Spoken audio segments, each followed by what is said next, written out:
and welcome to this week's edition of Hitting the Headlines with me, the headline maker, Kirk Cooper. I just want to start this week's show, first of all, with thanks to everybody that listened to last week's, between YouTube, Podbean, Spotify, and eventually iTunes today. I managed to get down about 100 listens and views combined on there, so thank you very much if you've come back for this week. I also want to shout out to Scottish Wrestling Network for hosting the podcast on their network as well last week.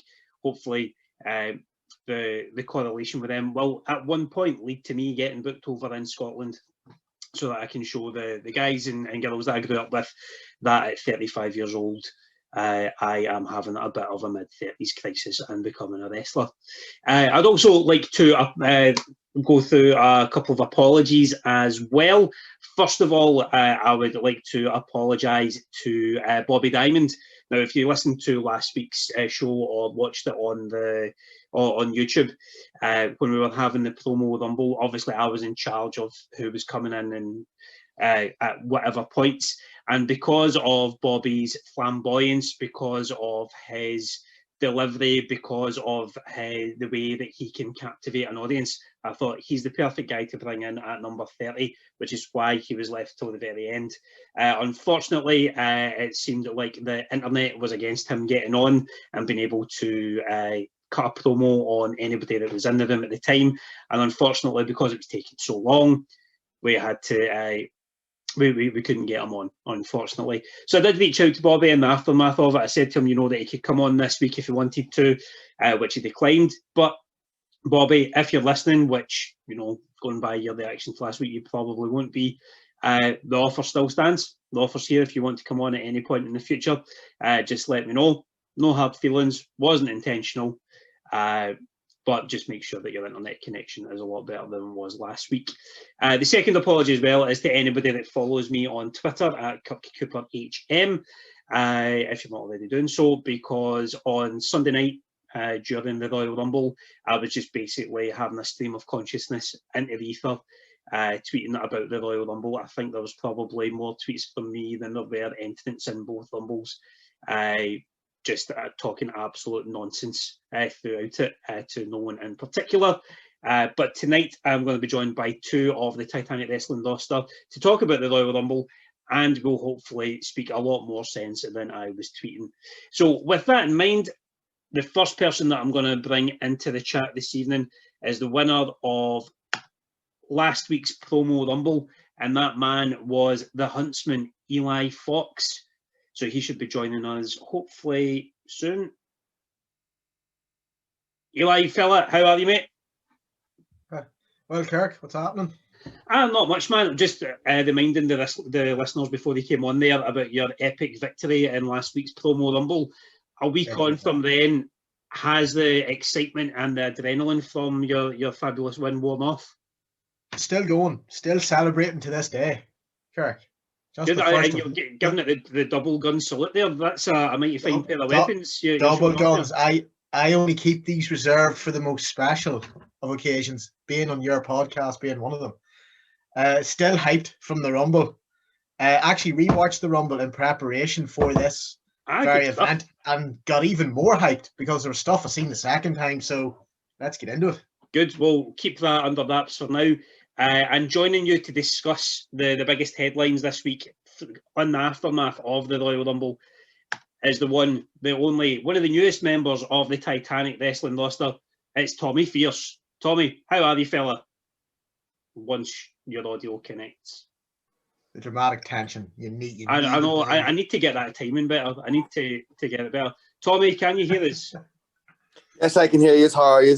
Not bad at all, Tommy fella. I'm just reminding Eli there about his victorious promo Rumble victory last week. How are you feeling after your fleeting performance? I felt like it was very in and out in 2 minutes. Not even 1 minute. Well, you know what? Disappointed in myself. Sometimes those are the most memorable ones. The Bushwhackers, Santino Marella, Liv Morgan. They only spent. Who?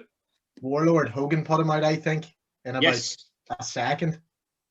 Yeah, so Yeah. nothing wrong with a short showing, Tommy. How have you been enjoying the last week, wrestling wise? What's been what have you enjoyed the most, other than the Rumble? Well, my most standout thing was Victoria coming back. Amazing.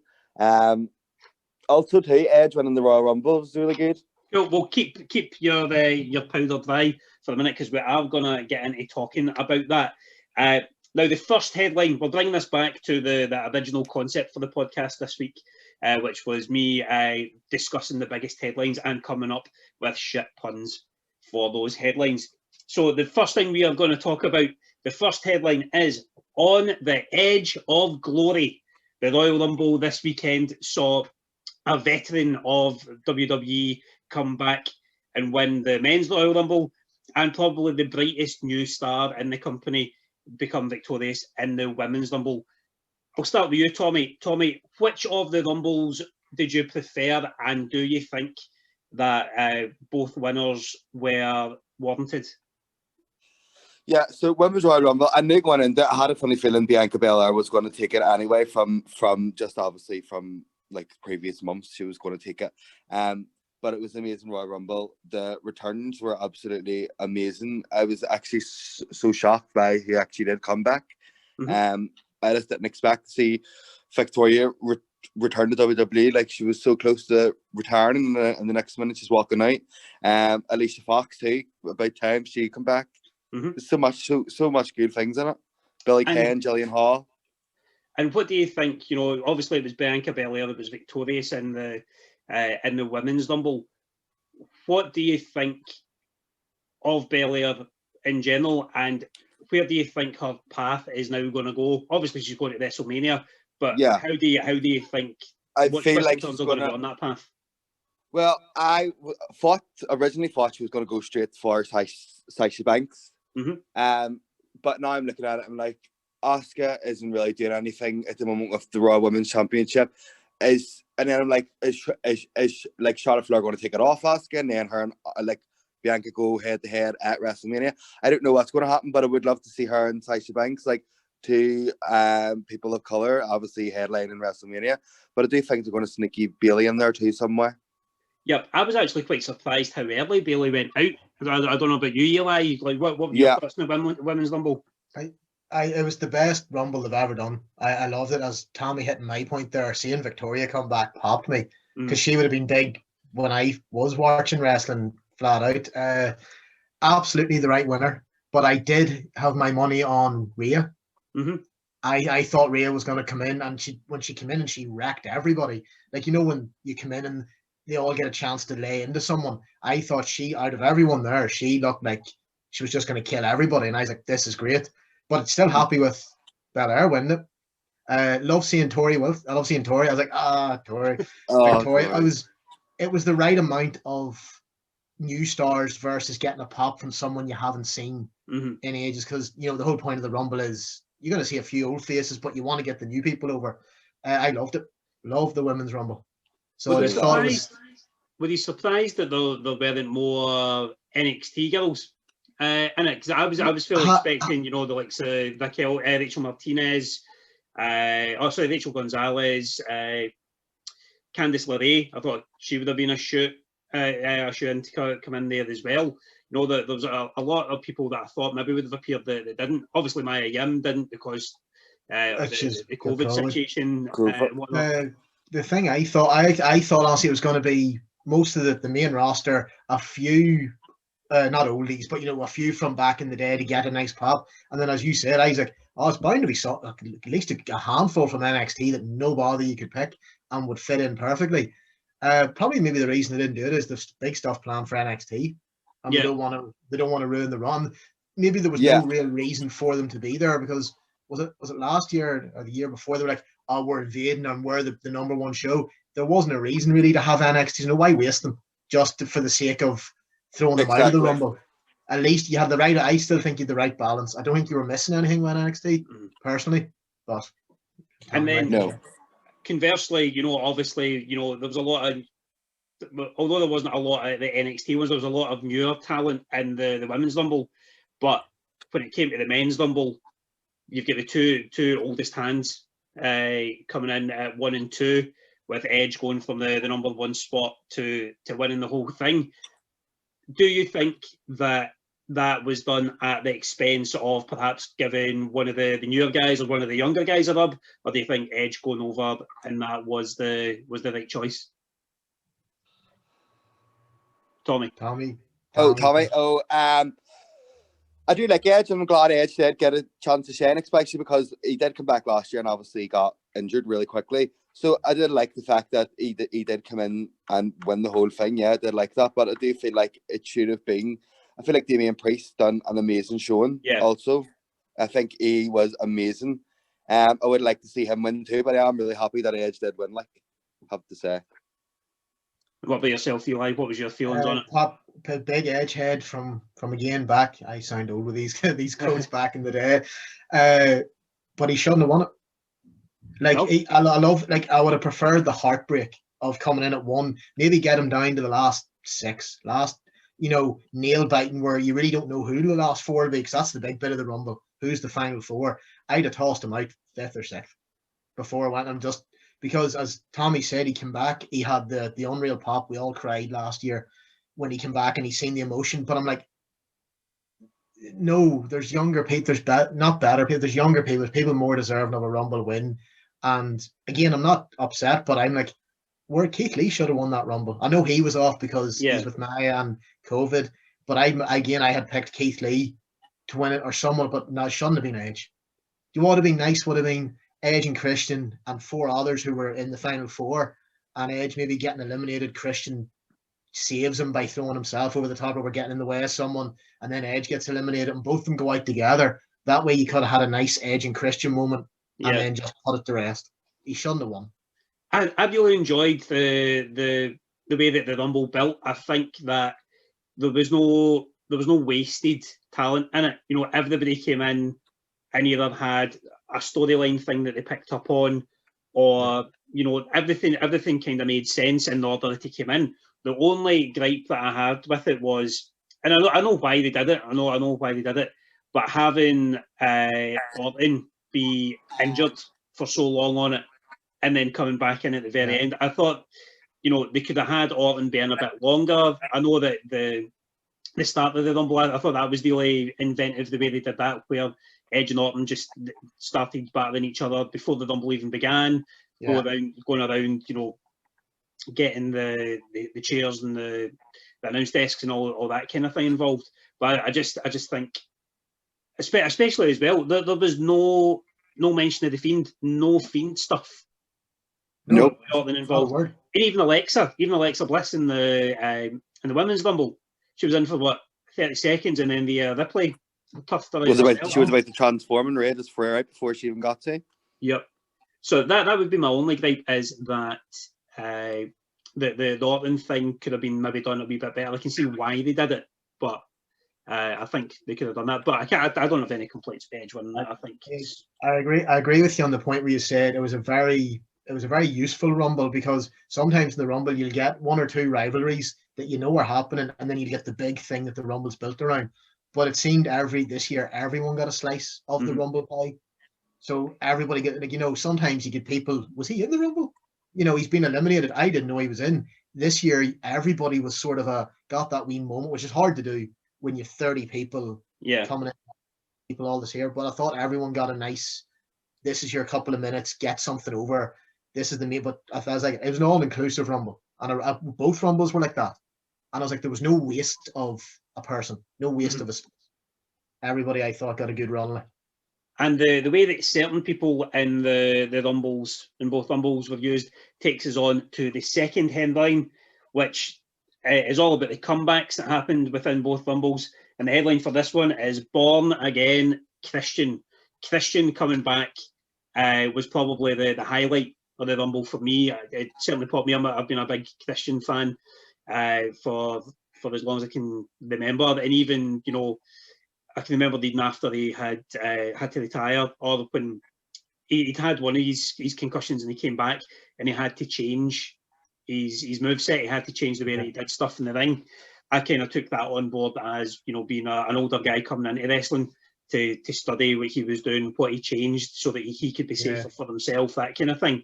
And even on Monday morning, you know, if anybody that follows me on Twitter and Instagram, they'll have seen me, you know, doing the salute and the look to his theme tune in my kitchen with my cat. Just because I'm so happy to see him come back. What did you guys think of Christian's comeback as well as some of the other ones? It was amazing. Would love to say. What was amazing about it for you, Tommy? It was like Kane as well. It was so great to see Kane. Like, we haven't seen Kane on screen in how long? Months and months. I love seeing Kane as well there. Carlito as well. See, when I heard that music, I was like, oh my God. I was like, all my kids, all like the kids stuff just came back to my mind. I was like, this is crazy. I really hope that they do with Carlito what they did with MVP last year, and they just find some way that they can they can get him on screen. Maybe not necessarily have him wrestling all the time, but certainly, you know, bring him back as an on-screen character, because I think that he's been away long enough that he's been out of the WWE system. He's gained experience. He was in Glow. You know, he's been doing all these different things, and I think that can only make him better than whatever role they bring him back for. So some of the men's Rumble, like, I popped big for Christian. If anything, I was like, oh, you're a big Edge fan, but massive Christian fan, because sometimes I think it escapes people how talented he is. Go look at his TNA when he was an NWA World Champion run. He's a main event man, no shadow of a doubt about it. Again, obviously Vince saw nothing in him. Don't care. For me, Christian was a fantastic wrestler, and he was given the room. He'd have been, I know Edge got all the titles and stuff, but Christian was just as competent. Yeah. The TNA run, back when it was TNA, and he comes in, I think, with the Dudley boys and stuff, and you're just watching it, and you know he is main event. He can do the job, no problem. But yeah, Chris, see him come out, and then when it was that pause, when his music goes, but nothing for a second, then it pans, and he just comes walking out. And what I love about it, Edge came out, and you could see that he was near bawling his eyes out. Christian came out, and he looked like he was ready to kill someone. Yeah, he was focused. He done the salute as if to say to everybody, you didn't think this was coming, and then his eyes just went boom on the ring, because I think it was Big E. Bobby Lashley was standing looking at him, and he just sort of shrugged the shoulders, took the waistcoat off, the jacket off, and his eyes it was completely different from Edge in terms of the energy he came out with. Yeah, because Edge was all taking it in. God, I never thought it'd be here. Christian came out, took a second of that, and then went, right, I'm back. This is me back. And I thought, oh, this man, he looked well. He looked class physical condition, and I thought this is going to be great. He goes in, does the class veteran move, gets Bobby Lashley out, and then there's one where Big E goes to scoop him, quick as a fox, round the back of Big E, boom, and you're sitting there going, he didn't look like he lost a step. No, and I was just like, that should be a testament to how good a performer that man is. I think as well, the way that the guys in the ring showed it well, with Matt Riddle's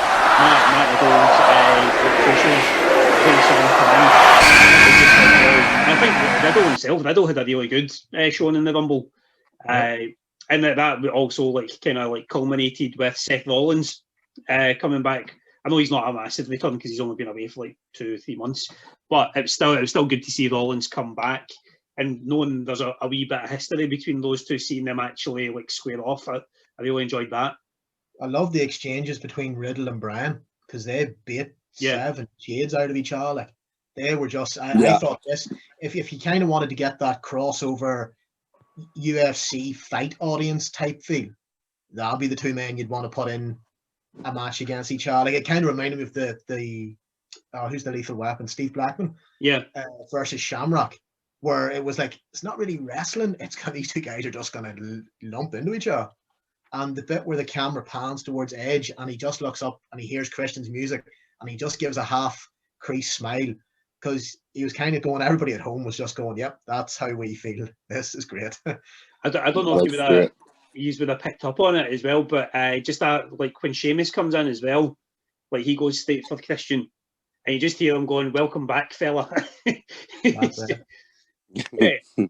just a nice wee moment as well there. Was there anyone else, Tommy, that you enjoyed coming back, either in the men's or in the women's Rumble? Gillian Hall, like, oh, Gilly, see yes. her and Billy Kay together. Like, I think Billy Kay is absolutely amazing at the minute. Like, her character is hilarious. I feel like she really like outshined that Royal Rumble just by her personality. But it was so good to see Gillian Hall as well. Every time I remember Gillian Hall, she just reminds me of the Boogeyman with that big mole on her face. Yeah. I thought See, I was wondering with where that JBL. was. I was wondering where the mole had went. Did that ever get taken off before, like, she finished up her last one? Yeah, the Boogeyman bit it off her face.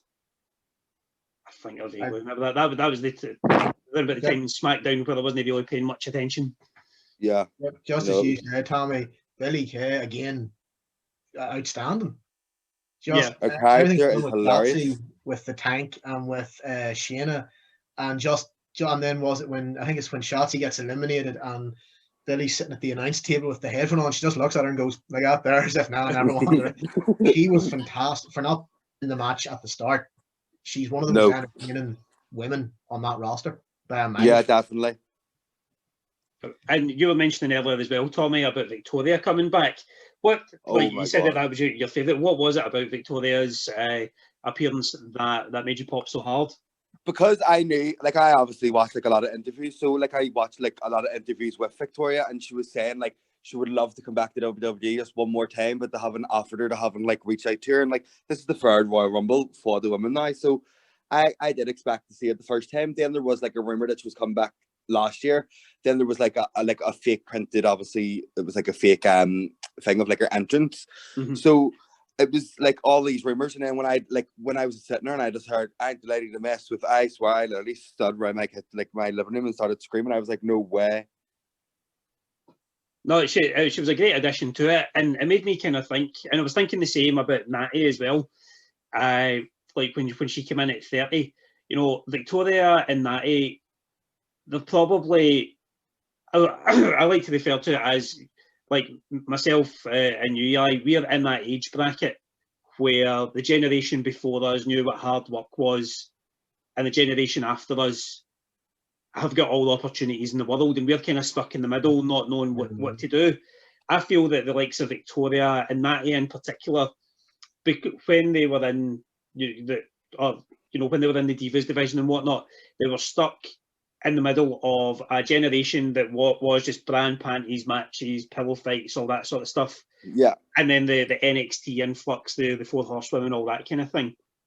And I was just thinking, if we could have got Victoria in her prime against Bayley, against Sasha, Becky Lynch, just like Natty as well. I mean, I know that Natty's not in her prime, but if she had been allowed to go at, Becky and Bayley and Sasha and Charlotte, the way that they go at each other, I think they would have had, Natty would have had a phenomenal career, like even better than what she's had. Yeah, definitely. So look at her and Nikki Bella when they done like the whole feud in SmackDown. It was amazing, and they literally only tapped into it. I was like, could you imagine if they had carried that on for a few months? It would have been amazing. Yep. So I'm trying to think, was there anybody else that came back that really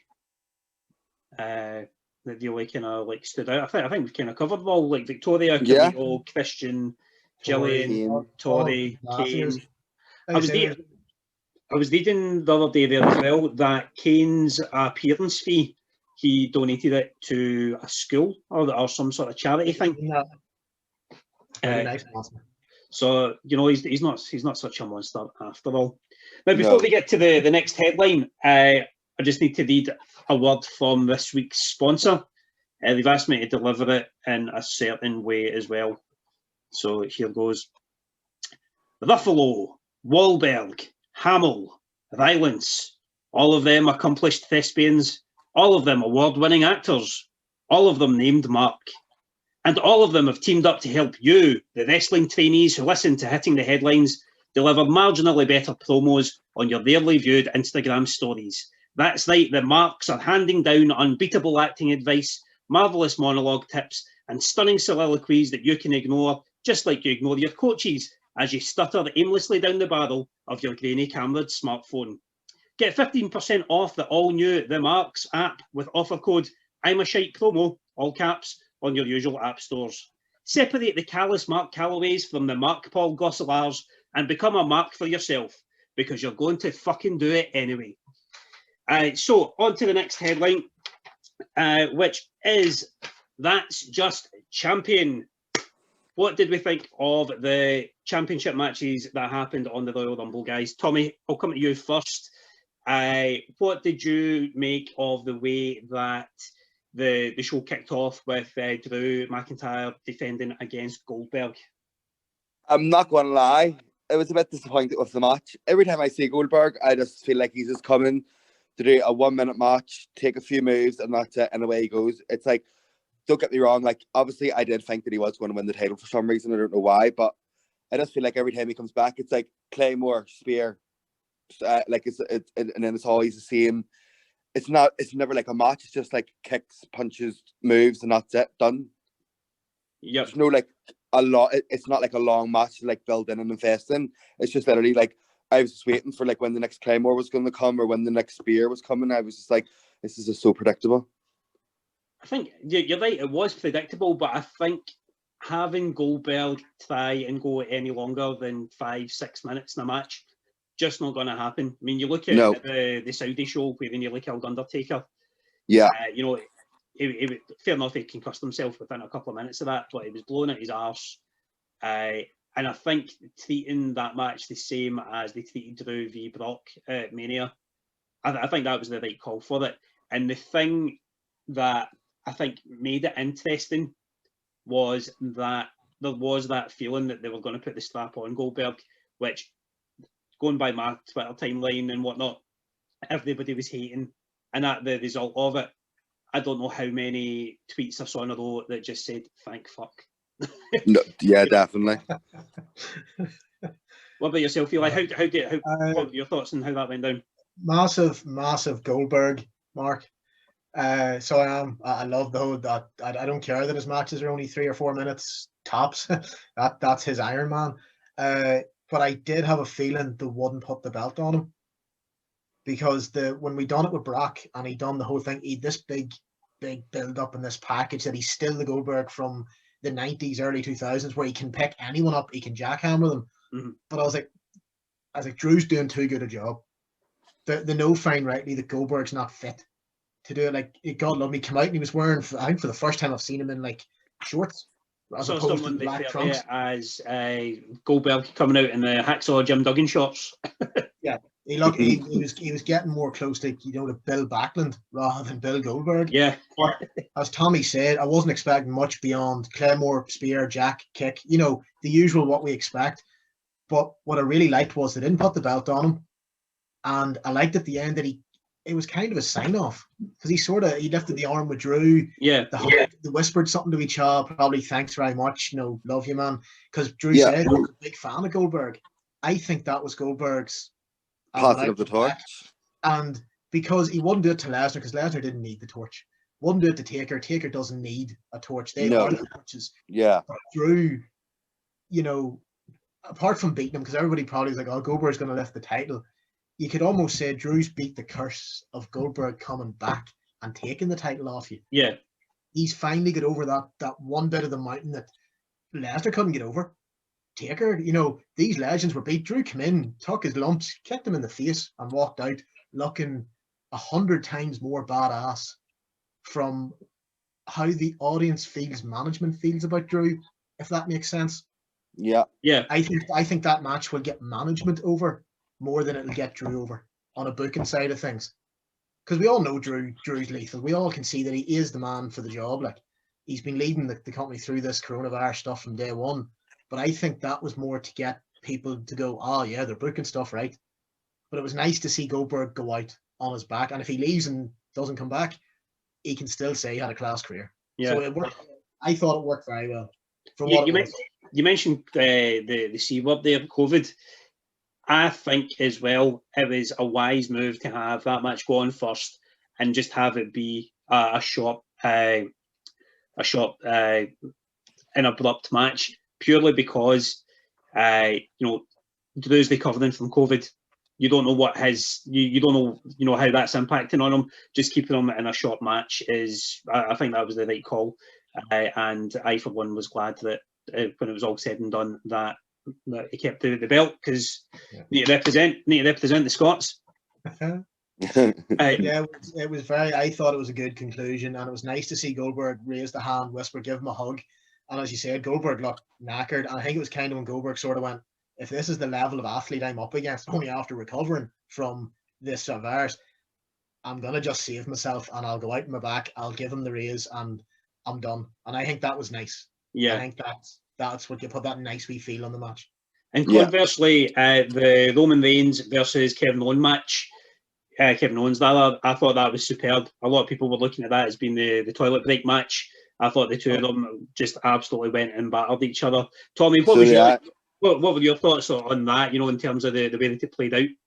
I thought the only thing I didn't like was the ending, obviously, because it was obviously botched. Yeah. But that match was amazing.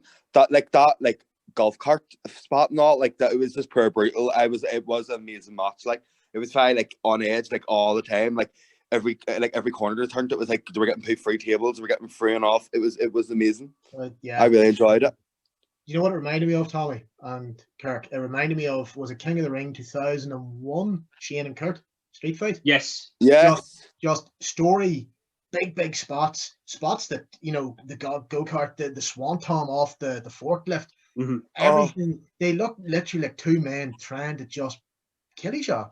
Yeah. It was that feeling of, and then I think there's a point where Owen says to him, "You'll never be as good a father or something as me," and you're like, just those wee lines take it from, that's a good match, to, oh, he's trying to kill him. It was one of those matches that makes me believe again. It just took me away from a pay-per-view and away from looking at how's this done and how's that done. It was just, wrestling, this is great. Did you think that either of them should have used the forklift to crush the other one, then they couldn't get back up? That would have been a good spot. Who was that done that? I thought he was going to drive the forklift at him and pin him against the wall or something like that. But seeing what's Owens 260, 250, 260 doing the swanton. How could you not be? How could your jaw not hit the floor with us? But it was, for me, it was the little things like Kevin Owens constantly roaring and shouting at himself that he has to do this, and you firmly believed he has to. He can't feed his family. He can't put food. He's going to go broke. And obviously, I know that's not what's going to happen. But for once, it just took me away completely from real life. I love what Kevin Owens does when he's on the floor and he was just rubbing his face. He was rubbing his hands into his face to be like, do you like, you piece of shit? No, I really like Kevin Owens so much. He's a great performer, and I genuinely went when he didn't win, because I thought I thought that would have been an ideal time, because depending on how the rest of the night would have went, I could have seen if Roman had dropped the title, I could have seen him going into the Rumble and winning it. That's kind of where I was thinking if Owens was to win. The women's title matches, we had the women's tag match in the pre-show, and we obviously had Sasha against Carmella as well. What were your thoughts on both of those matches? Who wants to go first? Yeah, go Tommy. Go for it. The Charlotte and Asuka versus Nia Jackson Shayna Baszler match. It was a good match. It was a good tag team match. The Lacey Owens and Ric Flair thing, I kind of was a wee bit disappointed, because it was kind of like they've been coming out the last 3 weeks on you. Like, did you not expect that they were going to come out? And then that's how she lost. But I'm kind of glad that the tag team titles are back on a tag team. I feel like she came back and took the titles, and that was it. Asuka's women's championships being overshadowed by Charlotte Flair's return with the tag titles. What is I'm looking at Asuka, what was the point of giving her that tag title again? There's no need. She has the women's championship. It just didn't, to me, it just seemed like Asuka was just she's the champion. There was no build around her whatsoever around the the Royal Rumble. There was nothing at all whatsoever. But the match was a good match. Every time they're on the ring, it's live. I don't think the finish helped Baszler and Nia Jax though. Those are two legitimate badasses. They shouldn't need Lacey Evans helping a distraction to win. Yeah. I'm pretty much in agreement with Tommy on every point he said. With Carmella and Sasha, it was the best women's match I've ever seen, bar one thing. One thing annoyed me during the whole thing. First of all, Sasha's Eddie Guerrero inspired moves, she looked like she knew them like the back of her hand. Yeah. Because every time Sasha does something, everybody panics. Everybody clenches. Because but she looks smooth. She was going for the three amigos. Carmella was a brilliant heel. Please stop doing dives. And this goes out to me. I thought she was done. The middle rope. stop doing that suicide dive, because do you remember when Lita done it on Raw? And they broke her neck on Raw. Yeah. Like, it's so unbelievably easy to do that wrong. Sasha done it once where the tips of her feet caught the rope and she just went like a pancake. Please, Brie Bella did the same thing. Yeah, don't stop. What it wasn't, as Carmella as the heel would have been far handier, slipping out the side, running round, closing and a out big the punch, back of the head. yeah, or a big punch or a slap. Or just do Jeff Hardy's hold the top rope and do a drop kick through the bottom. Something that my heart came out, because I was like, that's the only thing that I could pick out. I was like, why did she didn't need to do it? Yeah, then you see Sasha like holding her back, like asking her if she can on it to go out from the match. And I was sitting there legitimately going, see if I love Carmella's new gimmick, but see if she's broke her neck or she's done something for a stupid, unnecessary move. It was, see these dives between the middle and bottom ropes. Just don't. No. Like, Sasha Banks is my favourite wrestler, but I do feel like I would love to see Carmella take the title. Not really take the title, because I do want Sasha Banks to have a long run, obviously, because she's my favourite. But I just feel like Carmella come back with that new gimmick and she just slayed. It was so different. It was like back to like Diva kind of, but like she like done it right. And I just love her entrance. I love her theme. I love Reginald. I think the whole thing with her and Reginald and all is amazing. And I would like to see her take the title, because the last 2 matches she's had with Sasha Banks, Carmella has done amazing. Yeah. Really well. I think the Carmella gimmick change has been good. I still prefer the Princess of Staten Island as a character, but I am liking where this gimmick's going. And they need to tell Michael Cole as well that it's pronounced Somalia, not Somalia, because Somalia is a pirate in the middle of the ocean. It's not somebody that drinks wine. So we're almost finished. We're just going to wrap up with the last section here, which is called And Finally. Off the back of Rey Mysterio's pretty much just an advert, just a blatant plug in the Royal Rumble match itself when he came in advertising beer. I asked you two guys earlier on which wrestlers, either Northern Irish, British, or wherever in the world, what do you guys think would be the ideal product for a wrestler to be advertising? I was looking forward to this. I had put a lot of thought into this, and as we're sure, I actually brought a product to this show. Of course you did. Of course I had. Of course you did. So I'm thinking, what happens when you're in with Eli Fox in the ring and you get the munch? Well, what you need, or now it's obviously the other way around for you guys. Fox's biscuits. Fox's biscuits, lovely. You get the munch, you get the crunch. So that'd be your product placement, Fox's biscuits. That's it. Can't beat it. Tommy, what did you come up with? Well, I have a few. So I was like, obviously, I went with the WWE. I didn't think it was obviously like homegrown talent. So I went with like Bianca Belair could be using like a hair braid company, because like obviously her thing is like a massive hair braid. Scrunchies would be a good one for. And then there's like Sheamus and Guinness as well. Like Sheamus and Guinness would be a good pairing. And then like obviously like Cesaro, Swiss cheese. That's the kind of things I was writing down. Like Naomi, there would be like a glow stick company, because obviously her whole character's about feel the glow. There were so many things I wrote down, but now I'm like bait by the whole Foxes. No, I think you were so there. I think we could go one better with Sheamus and pair him up in an advertising campaign with Finlay, and they just fight over whose title is better. That's it. That would be good. That would be good. Unless that was mine, Fox's biscuits. Or anybody that's been bell to bell in the Royal Rumble, they can be the Iron Man for Iron Brew, which I would be all up for. But we're going to wrap up there, because we've got less than a minute left on this chat. So thank you for coming on, hitting the headlines this week, Eli Fox. Thank you, Kirk. Thank you, Tommy Fierce. Thank you so much. See you. And we'll be back next week, possibly with the same guest, possibly with other ones. This has been this week's Hitting the Headlines. See you later. Bye.